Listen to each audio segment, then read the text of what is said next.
Kind of. I'm in charge of the countdown today, everybody, and I hit the countdown before I hit to go live, so we only got to see 7 seconds of it. But you know what? That's okay. I feel pretty good about it. It's pretty good, all things considered. Yeah, I think so too. Hello and welcome to Love in the Time of Hydra, the Agents of S.H.I.E.L.D. 10th anniversary podcast.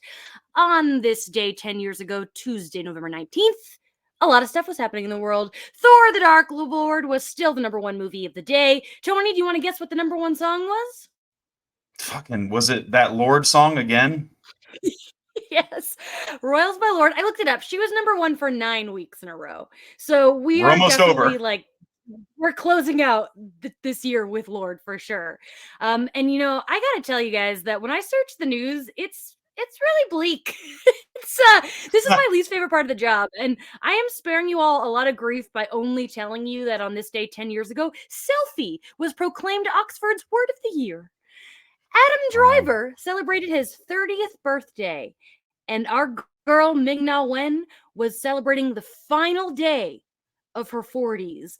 That's right. That means Ming turns 60 tomorrow. Damn, she looks good. Wow. But the most important thing that Fantastic. I know the most important thing that happened on this day 10 years ago was Agents of S.H.I.E.L.D.'s 8th episode, The Well, aired on ABC at 8/7 Central. I'm Jamie Jirak, and I'm here with my co-host boyfriend at Agents of S.H.I.E.L.D. novice, Tony Paletto. Hi, Tony. Hi, Jamie. Hi, everybody. Thanks for watching and listening. Sari's in the chat. Hey, Sari. Sari. Hey, Sari. Yes. All right. So, Tony, before we start, I have a question for you. Do you think it's appropriate that I'm still calling you a novice? Should we boost you up to new fan, or do we still categorize you? I feel like I'm an episode by episode novice. You know what you should probably do is develop, I think I should be a novice for all of season 1, and then for season 2 you could give me a new description. We've got some sad news, Tony. You deliver it to the people. Oh man. Well, Adam Gertler was supposed to be here. Adam Gertler and I recorded our very first Patreon episode last week covering Thor the Dark World. The reason we wanted Adam to do Dark World was because we wanted to get him here for this episode that directly ties into Dark World. And unfortunately, Adam couldn't make it. He had scheduling problems. So we're missing him greatly. But he did express interest and told us to please try and get him in on another episode. So it's just Jamie and I, today. So, That's okay. We did the Patreon and it was no Jamie and a guest. And this time we did no guest and a Jamie. So, I think, twofers, they play. It works.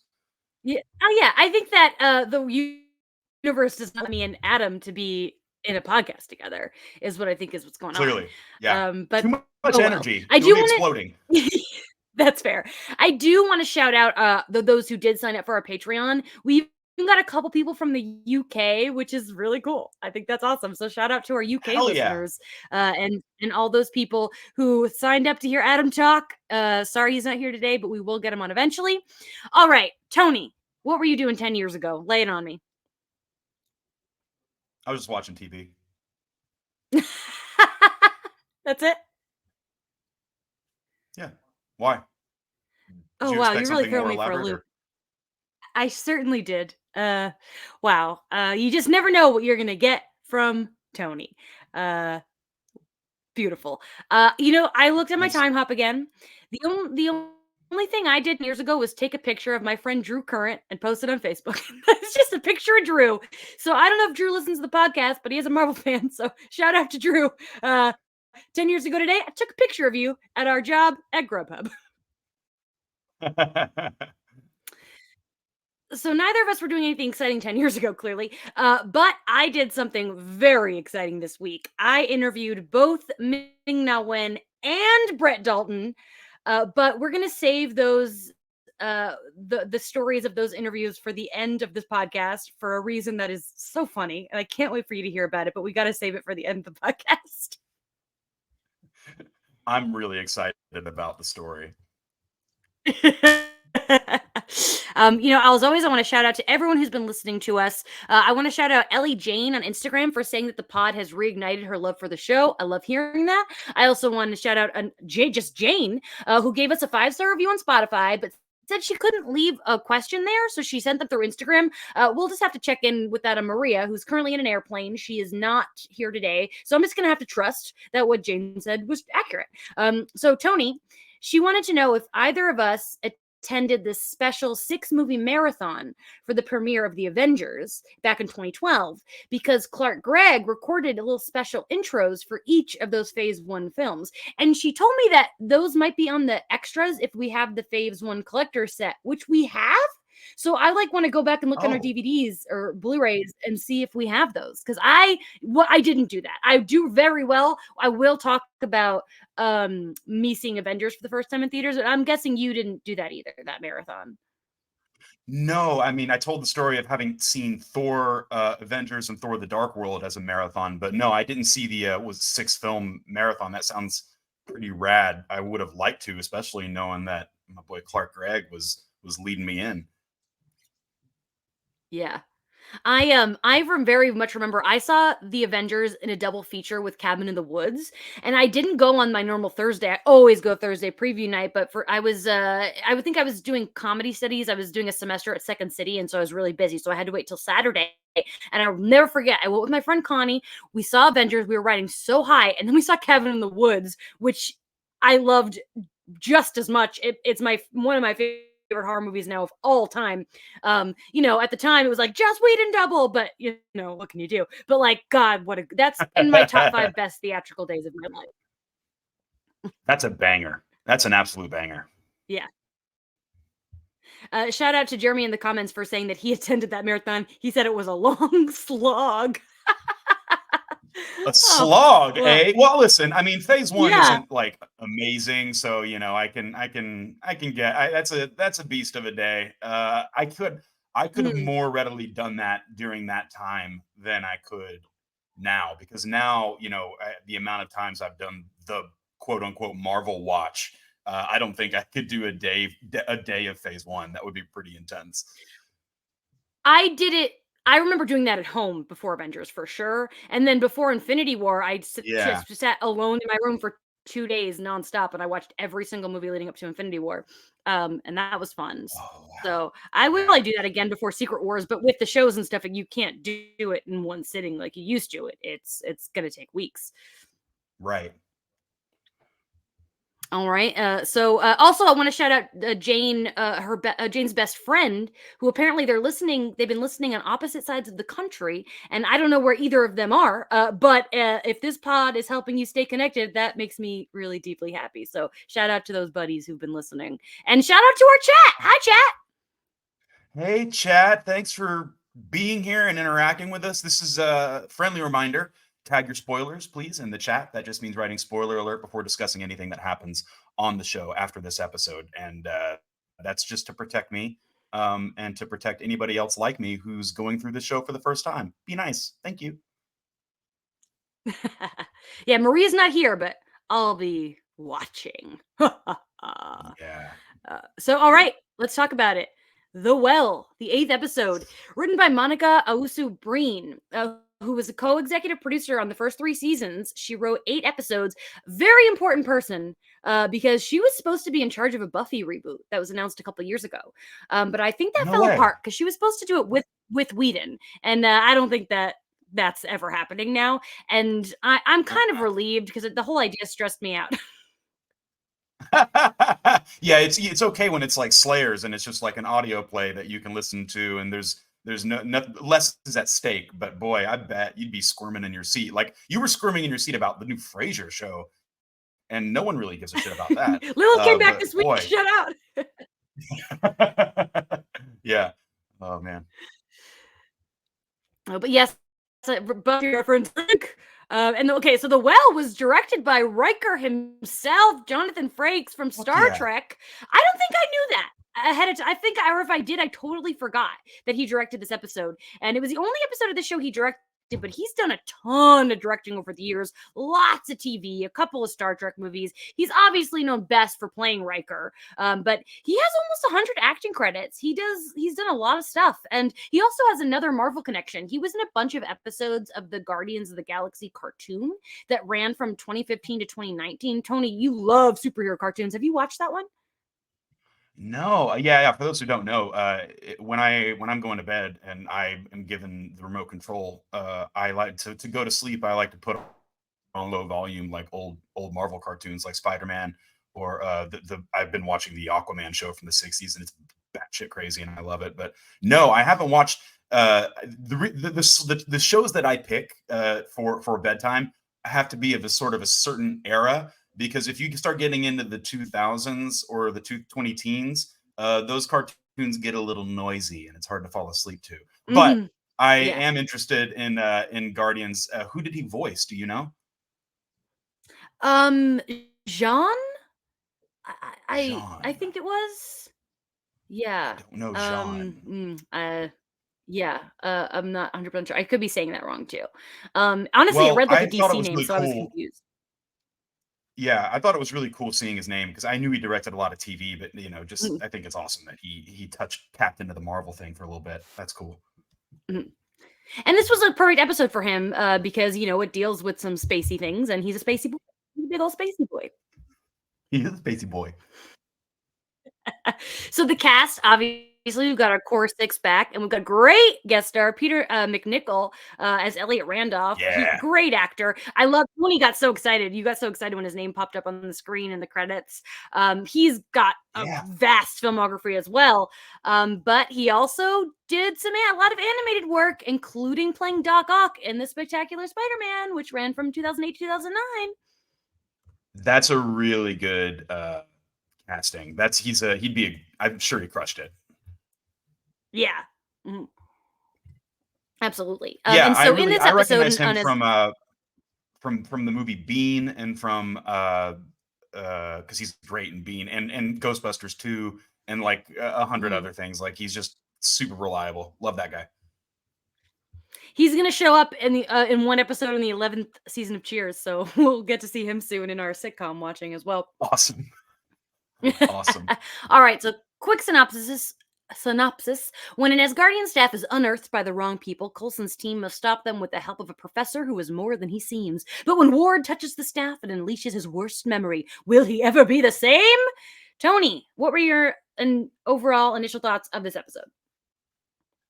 I dug it. It's good. You know what's weird is I thought it was going to be something else. And I'm trying to reconcile this because in my mind, like, I remember seeing ads for this show. And don't tell me if I'm right or wrong, but I really thought that I saw an episode, a commercial teaser that featured dark elves. Maybe I'm wrong. Maybe I'm, getting things crossed, but knowing that this was going to be dealing with the aftermath of Thor: The Dark World, I thought that was what was going to happen. So I was honestly kind of surprised that yes, first of all, it starts with Simmons doing a voiceover, which if you listen to the Patreon episode, I complained to Adam Gertler about how the cold opens of Thor and Thor: The Dark World are virtually the same. It's just that in the first one they're talking about frost giants, and in the second one they're talking about dark elves. So when this happened and it started like long ago, ancient times, I was like, Jesus Christ, they're doing it again. I thought that was just really funny. Uh, yeah, so I thought this was going to be about them because like immediately starts with them sort of cleaning up the mess of what went down with Thor and Selvig and Malekith and everything. I really thought it was going to be a little more directly related, but was surprised to discover it has to do with a staff in a tree that's been there for a very long time. So while the episode does kind of start with them dealing with the aftermath, it actually, I mean, it keeps the Norse thing going and the Asgardian stuff going, but it's really kind of a separate thing, you know?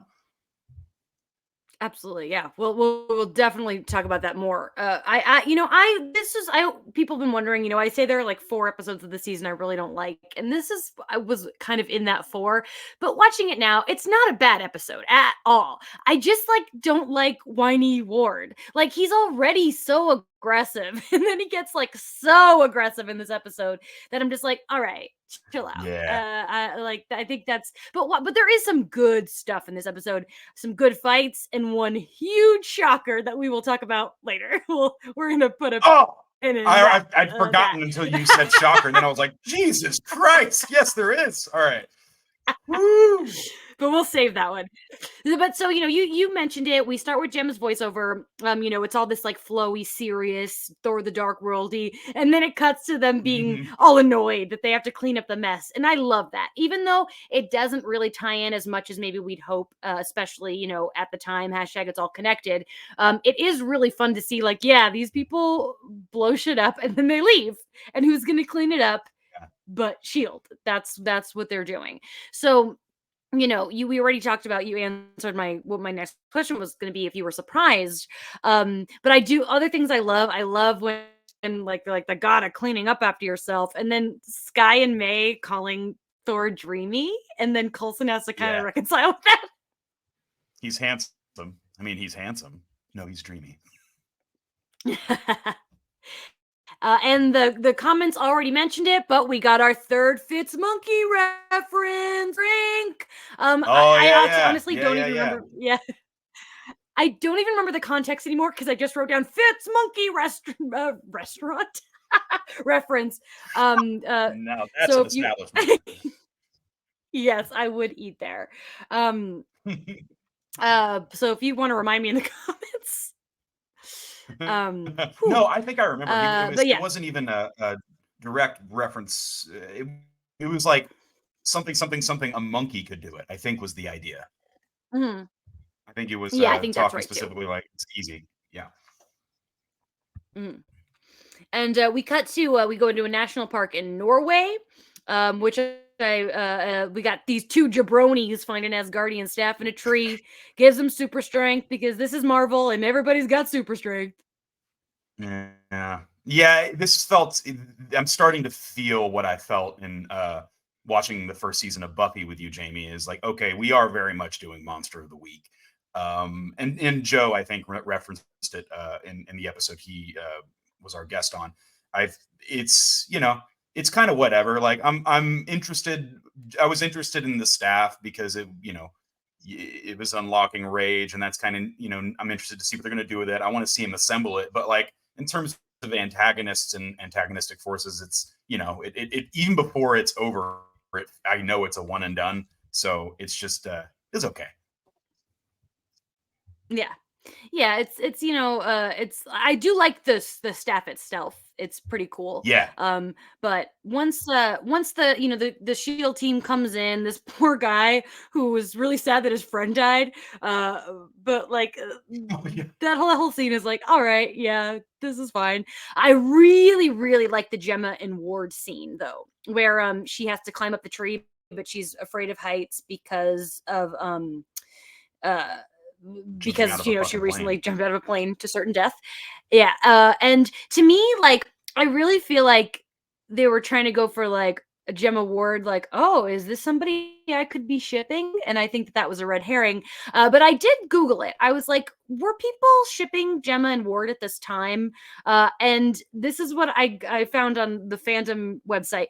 Gemma/Grant is one of the more popular, interesting, pairings. For those who don't know, that means heterosexual. And Agents of S.H.I.E.L.D. The Agents of S.H.I.E.L.D. fandom. Here's what blew my mind, though. Usually grouped together in a threesome with Fitz. And I'm like, oh, I wish I knew that. And that maybe that's my first erotic fan fiction for next week. I don't want Ward involved in any of your erotic fan fiction, to be frank. Well, I'm sorry, but we have gay men to please in our audience, and that's what they want. They want Ward content. We learned that from our first 3 guests being gay men. Everybody thinks Ward's such a sexy man. Whatever. Oh gosh. So I think it's also really funny that Gemma really struggles with the concept of magic. She's like, she really gets like angry when you mention that something could be magic. She does. She gets very defensive about her science credentials, and I like that it's kind of inarguable at this point. I mean, we already know it's inarguable because we've watched Marvel movies and we just watched Thor: The Dark World, and so magic is real. So I'm happy that, we only had to do about 8 episodes until it's like really finitely dealing with magic. So but the thing is that Gemma's saying is, magic, or she's like, or we could say as yet unexplained, this and that, which reminded me of what Thor says in the first one. He's like, in your world you call it science, you distinguish science from magic, and in my world they're one and the same. So you know what, Gemma, keep an open mind. Let's do this. Hmm. And in the first Thor, Natalie Portman does that. Who does she quote? She quotes a science fiction author about how like science magic is just like science that's not been discovered yet. I don't remember who the quote is. Right, yeah. Arthur C. Clarke, maybe, but that's something that's Gemma's point of view, essentially. So it's not poo-pooing Yeah. it. She just, the word really irritates her. Yeah.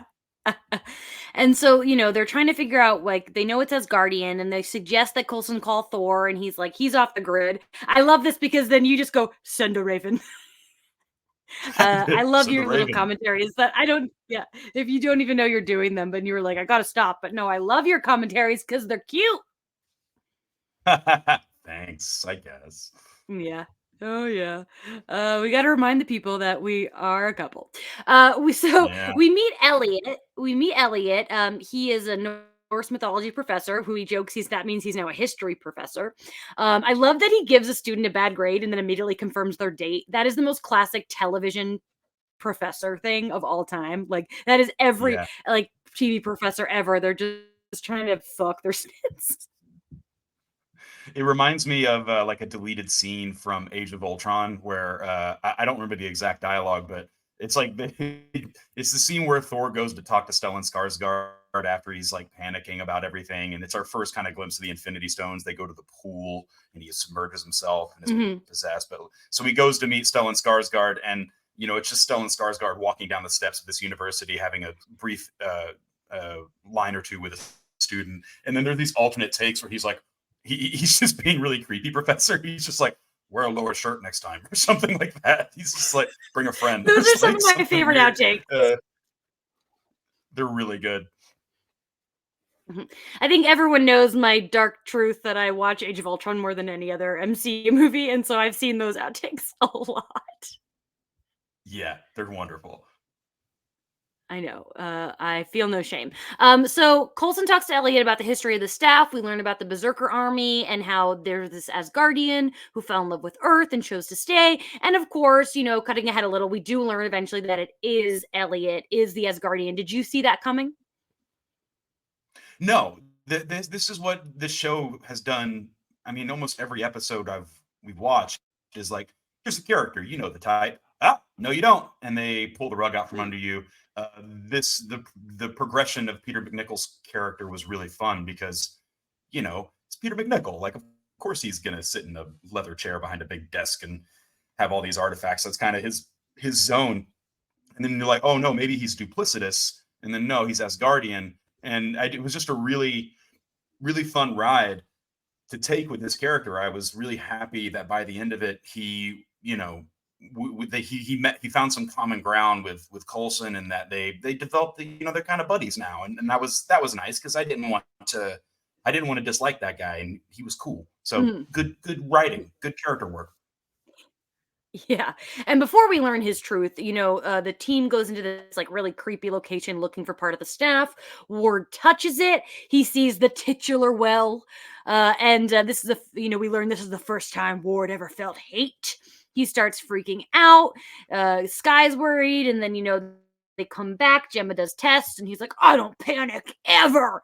And like, yeah, again, like who knew he could be like more of an asshole, but it was like scary almost. And he really gives it to Fitz when he's like, am I gonna have to save Simmons' ass again? But I love it. Like keeps coming up because like that's TV. I want the drama to seep through to other episodes. And then he Yes. takes this fucking swing at May and she dodges it like it's nothing. She's so cool. So I know you probably didn't see this coming. This like Ward, Ward centric, Ward strength, Ward staff. What were we thinking here? Well, I remember in a previous episode, he was like, it was kind of a scene of him sort of bearing his soul and talking about his dark past. And his dark past was like, my brother used to beat me up a lot. And I was like, oh, I'm sorry that happened, buddy. But, it's, a lot of people's brothers. No. Now we watch this episode and it's like, no, your brother was like a fucking psychopath.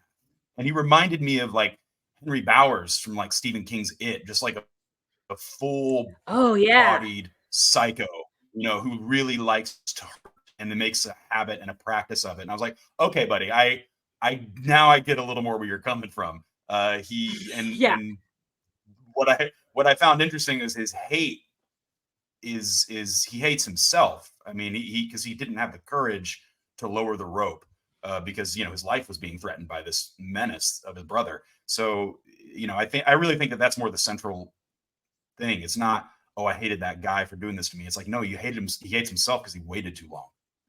And the kid, I mean, presumably drowned to death is what I got from the flashback. So yeah, no, it's dark. I did kind of get weary of that super aggro Ward, but that's some pretty heavy shit to be like burying. Like he makes such a point of being like, I put that shit on lockdown. I'm like, yeah, that's not how that works, Ward. Like everybody knows but you. Come on, we know that.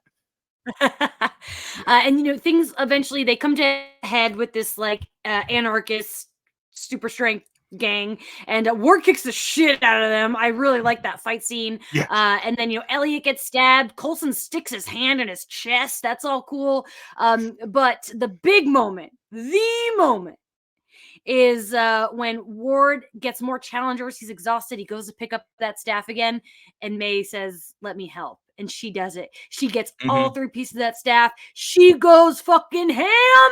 We got that May pose. It's so cool. Yeah. And then after Ward asked how she held all 3 of the staff at once because of how much like it brought up his trauma, and she says, like, I see mine every day. And it's like something happened to her. Like that was bad. Like it worse than your brother getting thrown down a well, clearly. And that's the example.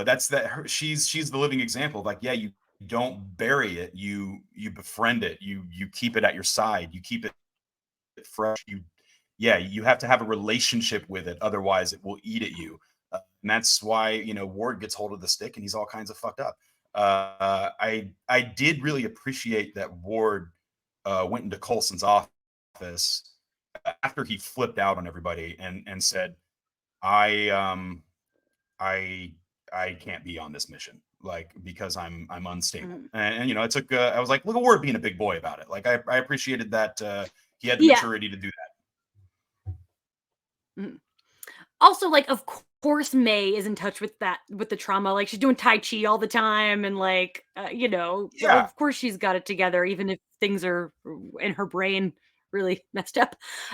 There is a moment towards the end when Coulson recommends Portland to Elliot, and he mentions the Philharmonic. And of course, we know that from the Avengers that Coulson dated a cellist in the Philharmonic in Portland. So I like that little nod, and it makes it's like, oh, remember when Coulson had a little girlfriend? I remember the girlfriend. All the references to the girlfriend. Aw. Yeah. Will we see her? I don't know. Wait. Oh, you're teasing things. See, Jamie, you're so obvious. What? You think I'm obvious, but you don't even know. I'm over here telling the chat to behave himself, and my co-host is just burning bridges. No, trust me, I'm being good. But thanks to the chat for using the spoiler alert. Anyway, we then go to, everything's calmed down. Ward and Skye are at the bar. Skye tries to be a shoulder for him to, cry on, but he's just not having it. And I, it's like that's when we get the biggest twist of the episode. May goes into her hotel room, leaves the door open. Ward follows through. I have to tell you, a few weeks ago, my friend Annie, who I believe will be our guest next week, she texted me and she goes, "I forgot Ward and May fucked." And I said, "I can't wait for Tony's reaction." And you guys, I got a photo of Tony's reaction. Keep an eye out on our socials this week because it was a really good face that he made. He was shook. I mean, she not only did she leave the door open, she left the door open with like a bottle of bourbon in her hand. Like she's gonna party. Like but like I'm not a huge Ward fan. I'm a big May fan, but like it's May's just gonna get some dick. That's really what it comes down to. Like he's gonna come in there and do some work for her. Like it's like he's a repairman. Honestly, she had a hard day, and he's got to he's got to do some demo work or something. So like I'm honestly down with it. I like that May is just like yeah, you'll do. That's the vibe I got. And I think also she can probably trust his discretion because he's he's a spy and stuff. So yeah. All right, let him have it. So you don't see a great love blooming between May and Ward. No, I think she's just like, "Hey, I need you to throw me one," and he's like, "Oh, that sounds good." But I like the contrast because Sky was in this place of sort of emotional vulnerability. She wanted to be attentive to his emotional needs. That is not what he wanted. He did not feel well and was having a drink at the bar. He could not engage with that level of intimacy. What's going on behind May's door, I don't think is well, I wouldn't call it intimate. I'd call it aggressive. That would be my perspective. Yeah. Cool. I guess we'll find out. And then finally we have the post-credit scene, which we see Coulson in Tahiti. And he, he's getting like a nice little massage. It's a magical place. This is too good to be true. Bam! Nightmare. He wakes up in a cold sweat. We're getting closer, I think, to learning what this is about. This is like, what Peter McNichol was like, "Are you haunted by this?" And he's like, "No." Then what are you worried about? And I'm like, I think he's pretty haunted. He's starting to trip up. And then that scene happened, and I was like, yeah, he's exactly haunted. Like exactly 100%. Oof. Yeah. Well, we've got a lot more to talk about. Real quick. Oh yeah. Yeah, we'll take a break in a second. But like, I just wrote in my notes when May and Ward went into the bedroom. The song I had to sing was "Let's Get Down to Business." I want people to know that he didn't just write it in his notes. He sang it to me. I think isn't that like your favorite Disney song? Yeah. Oh, it's top 5 for sure. And I think it's like I definitely easily top 3 Disney's. I love it. I love it so much. That whole soundtrack rules. Yeah. And I talked to Ming-Na about Mulan a little bit this week. A little tease for what we're going to talk about when we get back from the break. So fill your drinks, go to the bathroom, and we will see you in 30 seconds.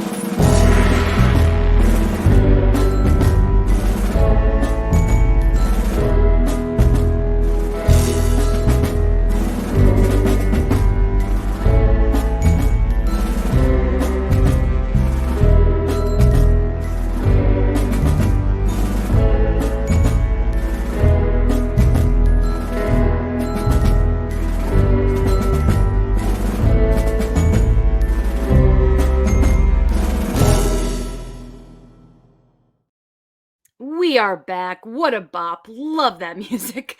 Thank you again to everyone who was watching live. Thank you to everyone who was listening later. Whether this is your 8th time joining us or first time joining us, we are so happy to have you here.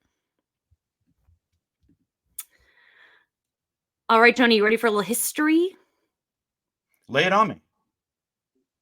All right, all right. So the filming of this one occurred September 24th to October 3rd. So this episode was originally produced to be the 7th episode, and they changed it to the 8th. And my fandom friend Rita, hey Rita, she told me that it was because Thor: The Dark World's release date changed. But episode 7 would have made more sense because it was the episode that aired after Thor's opening weekend. So I'm not really sure what made them decide that. Maybe they were like, maybe more people have to see the movie, but it's not like there were Dark World spoilers in here. So other than the fact that something big went down in London. Yeah, that again, it was a loose tie-in, but it tied in. It works. It works if it was a week after. It doesn't really matter. Yeah. It works except if you're Adam Gertler, then you get too busy Yeah, exactly. Brett Dalton broke a bone in his hand. Filming the fight sequence, he hit it against the hard foam prop of the staff and broke a bone. And the injury is going to be incorporated into the next episode because I don't remember the context of it, but that's like when Matt LeBlanc broke his arm in Friends. They just had him jumping on the bed, and then he had a cast for like the next 4 episodes. Yeah. I like when they just incorporate Yeah, I have a friend who was on a sitcom for many years, and I think we were just like out one night, and there was somebody like we didn't get into an altercation, but we eluded an altercation with somebody who was just, I think, just drank too much. And I said, man, what happens if you like, do you have to like not get into a fight if that ever happens? Like, what happens if what if this guy jumped me, man? What would we do? And he was like, no, I'd help. And I was like, what if you get like punched in the face? What if you get a black eye or a busted nose? Like, they'd write it into the script. They'd write it in. I'm like, cool. Good job, Hollywood sitcom writers. Knowing what that sitcom is, I feel like that would have been an easy to maneuver. 100%. Yeah. Yeah. I love that we're just going to keep the audience guessing on that one. So this episode actually used footage from the 2006 Dublin riots to portray the riots in Norway. I thought that was pretty interesting. Mm-hmm. Yeah. Yeah. Cool. So, they also filmed some of this in Griffith Park, which I thought was pretty cool. Word. Bear McCreary, the composer, he didn't use any of the music from Thor: The Dark World. He didn't think it was necessary. The producers didn't think it was necessary because it was kind of a loose tie-in. But instead, he made his own Asgardian theme, which I think is pretty neat. See, every time you tell me the cool Bear McCreary stuff at the end of the episode, and I'm like, I want to know that. I want to listen for this stuff. You have to start telling me this before we start the episode. I need you to do your Bear McCreary research prior to our viewing. We'll make this a new segment, and it's what to look out for Bear McCreary next week. But sometimes it could be a spoiler. What if it's like a new character theme or something? But I will try my best. We can start doing that. Yeah, or the segment could just be, hey Tony, when we launch this in a week, pay attention to the music. Maybe that's the segment. Great. Okay. For every episode. Just hey Tony, how about just always pay attention every week to the music? I don't think I can be bothered. Never mind. Jonathan Frakes said that many of the people who were making the show were so excited about this episode being like the first official tie-in with the films, and figuring out how like all the assets from the Dark World would fit into the episode, and they were all excited. But then when the episode was being edited, like the amount of stuff diminished, so it really just turned into like that brief montage in the opening. But like apparently like people who worked in the show were like, this is it, we're in it, we're part of the MCU, man. Cool, good for them. There was a bit of a controversy surrounding this episode. The president of the Universal Society of Hinduism called for an apology at the insinuation that the Hindu god Vishnu was an alien. Well, I don't remember them making reference to Vishnu, but yeah, that seems like something that would happen. It was basically when they were talking about how Norse mythology began because they thought that Asgardians were gods when they came, but they were actually just aliens. It's funny because I kind of thought that as cool as like, oh yeah, Vishnu's real, but I guess it's different when you like don't believe in something versus if you do. So I understand like that. I guess. I think all things like that are overreactions. But also a fictional version of Vishnu has appeared in Marvel Comics before. So that whole Yes. thing I thought was really an interesting bit. Hmm. Yeah, I don't know if they got the apology they asked for. That was not put in there. But yeah, understandable. All right, so it is time to discuss my interviews that I did this week. It was crazy that I got to talk to, the strike ended. You guys, I've been so busy because of the strike ending. I've interviewed so many people. I interviewed Steve-O this week. Like, shout out to my fellow jackass friends. But so when I interviewed Ming for the documentary Pencils versus Pixels, which she narrates because she's Mulan. And it's basically about the evolution of from 2D to 3D. It was an all right documentary, but in the end credits, there's a little animated Ming who like hangs out with, and that was really cool. That was really adorable. Cute. And she was so excited about that. But so, when we do interviews like this, we get, this was actually with both Ming and Brett, I got 10 minutes, which is cool. Usually sometimes it's like 4 minutes. So with Ming, I knew I couldn't, you have to mostly ask about pencils versus pixels, right? And I had to throw in a Star Wars question. So I was like, I can get one Marvel question in. And so I asked her, I was like, Secret Wars is coming up, and everyone in the multiverse could potentially show up in this movie. Could we see the Shield team? And of course, she's like, "You can ask, and I'll say that we can hope, but the likelihood right now is no." And like, yeah, of course, that's what she says. Like, I like, but it's hard to like ask a question about a show that's been off the air for so many years. So I don't force. I could see an alternate universe Coulson showing up in Secret Wars for sure. Yeah, definitely, because he's beloved and he's threaded all through the MCU. He's in like in every phase, pretty much. Absolutely. Although I would be shocked if anyone else did show up, but you never know. And you guys, we have a new segment, a brand new segment of this podcast, and it's called Tony Stays in the Room. And here's what happened. Tony accidentally got a really big spoiler. So if you are someone who is watching along with Tony and do not want spoilers, you're going to have to leave a little early today. Head out. You're not missing much, just our usual plugs. You know what they are by now. Check us out at LitoPod on Instagram to find out more. So, all right, spoilers ahead. Yeah, so, and I just want to say real Brett quick Dalton. before you jump into it, thank you, everyone. I'm sorry that this happened to me, and I don't want it to happen to you, because this experiencing something fresh and with new eyes is precious. And a certain person who will be named by name very soon was ruined my Agents of Shield experience. But I like you guys, and so thank you for sticking around and listening. It is time for you to go. Sorry about this. Bye. Okay, go ahead, Jamie. You guys, this is the best possible way Tony could have gotten spoiled for this show. So, the perpetrator in question is one Brett Dalton.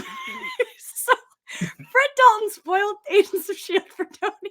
What happened was, I usually do my interviews in the room I'm in now, in our guest room. And, but there was so much construction going on that I had to do the interview I sat in our bedroom closet. And Tony was off that day. So he was sitting on the bed. And so basically, I asked Brett, I was like, I'm in my closet, and I said, Brett, we just had the 10th anniversary of the first season of Agents of S.H.I.E.L.D. Because of the strike, there was no reunion. Do you think we could get a reunion? And this is what he said. He goes, it was. We couldn't even tweet about it, really. Not tweet, but we couldn't post about it. If you know something, please let me know. And then he goes, I'm still in touch with those guys. It would be wonderful. I have thought about that myself. We are in the time of reboots, and this would be a perfect time, in my opinion, to bring it back. And when he said that, I was like, oh, great answer. I can write an article about that for comicbook.com. Perfect. But then he kept going. And he goes, unfortunately, I played a character who died 3 separate times. So they would have to do some sort of time travel thing. But that's also not at the table. So they have my number, and I would just love to see Grant Ward and some way, shape, or form pop up in either a TV show or a movie. And maybe if I put out there now, it'll actually happen. So get to work on that, Jamie and comicbook.com. So Tony, so he said that. I said goodbye. I walked out of the closet and I said, "Did you hear that?" I said, "Yep." Fucking Ward, man. And this is the thing, like Ward, and I am going to hold this against his character because for all I know, Brett Dalton's a sweet guy. He sounded nice because I could hear him talking because Jamie didn't put her headphones in. So he seems like he's probably an okay dude. But Ward, Agent Ward, fucked up Agents of S.H.I.E.L.D. for me. So minus 87 points to Agent Ward. In my defense, it was a phone call, so I needed the phone on speaker in order to record it. It wasn't a Zoom; it was a phone call.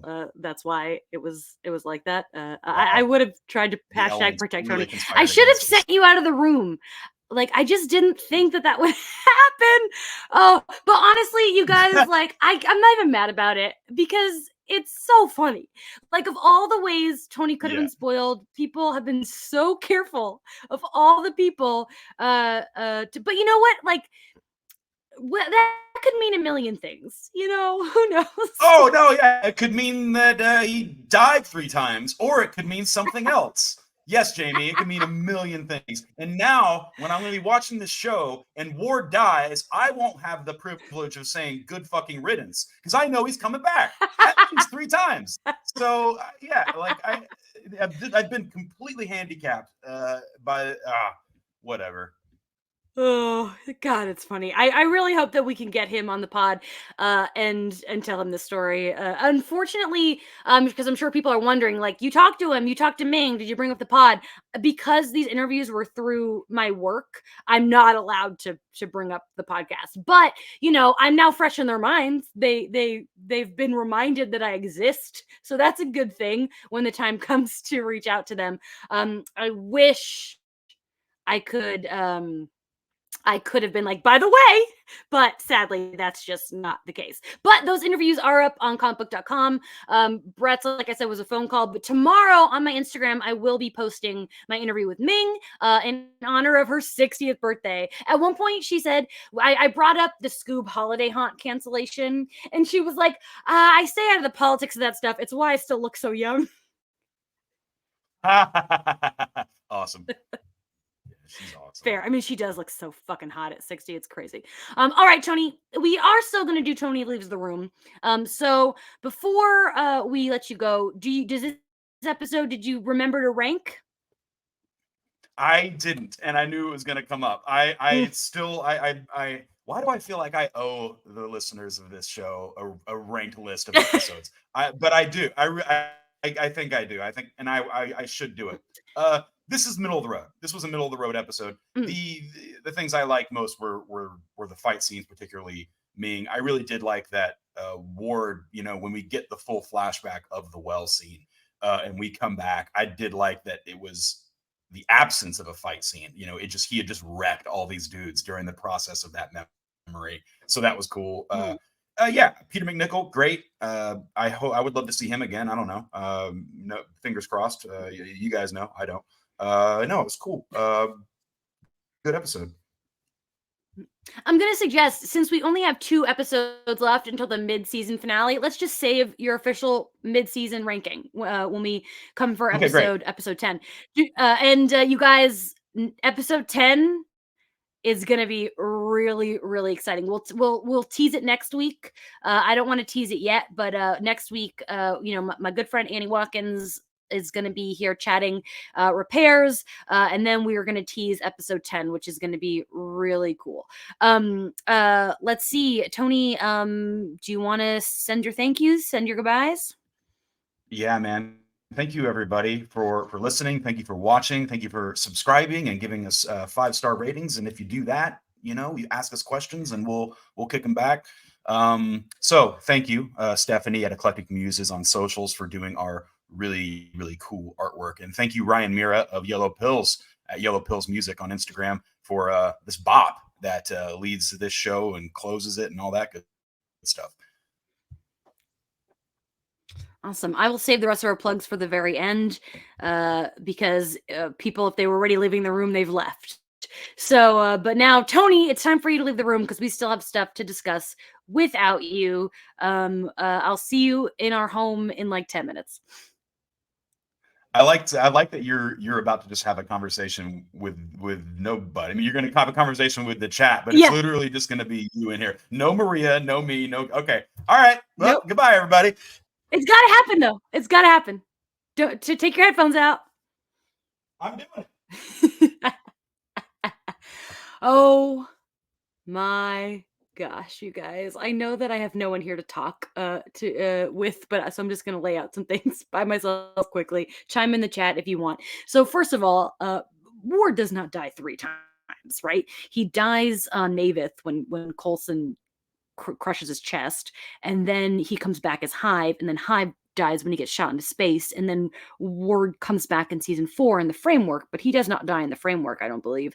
But even still, I have to say that at least he didn't spoil that Ward was Hydra, because that would have devastated me. I'm so glad that didn't come up. Like, if Ward dying, fine, because by the time he dies, you don't give a shit about him anyway.